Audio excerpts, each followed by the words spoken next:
So first, the Chinese market internationalizing, how do you see that playing out?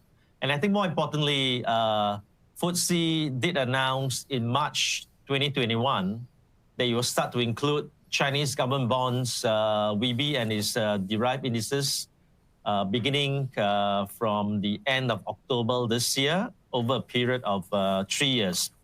What is the thinking there? And how do you see the Chinese bond markets developing? Well, look, FTSE Russell is in a pretty unique position, I think, in the index world, in that we cover, as you say, both fixed income and equity with some extensive capabilities on the indexing side. And obviously, one of the biggest stories on the bond markets has been the Chinese government bond accessibility and the development of the local market there.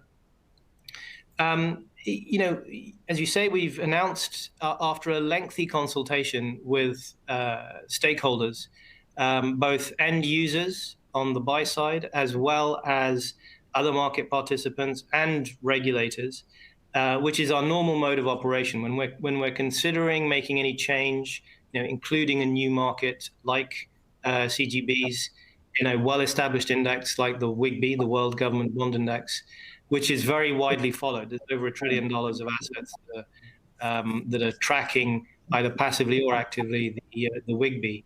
So when we consider making a change to include a new market, we've got to be pretty careful about making sure we talk to all the stakeholders, get all their views about, is the market truly accessible for them? Are there any artifacts in the mechanics, the operational aspects that might be hurdles to inclusion?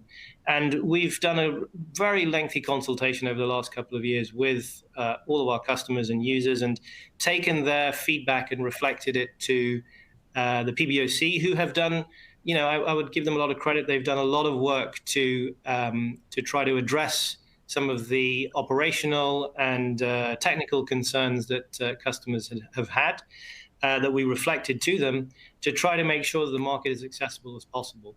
I mean, an example of that is, there was a significant feedback from customers who are using the WGB to say that, liquidity in the market was a little bit patchy, and that the PBOC should maybe do more to tap on the runs more rather than continually issuing new issues. And so they've addressed that and started to tap more on existing issues.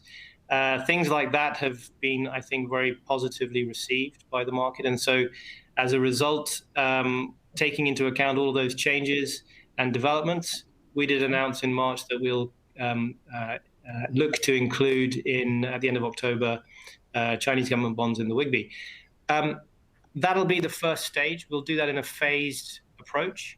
And I think that, like we'll probably talk about in the equity sector, the market will want to see how that works over time, and then we'll consider in due course whether there are further phases that need to be incorporated. But we try to do, going back to the point about governance, we try to do as much as we can to listen to all sides of the market, whether it's the buy side, the sell side, or the regulators, and make sure that those views are reflected in the way that we make changes in the indices.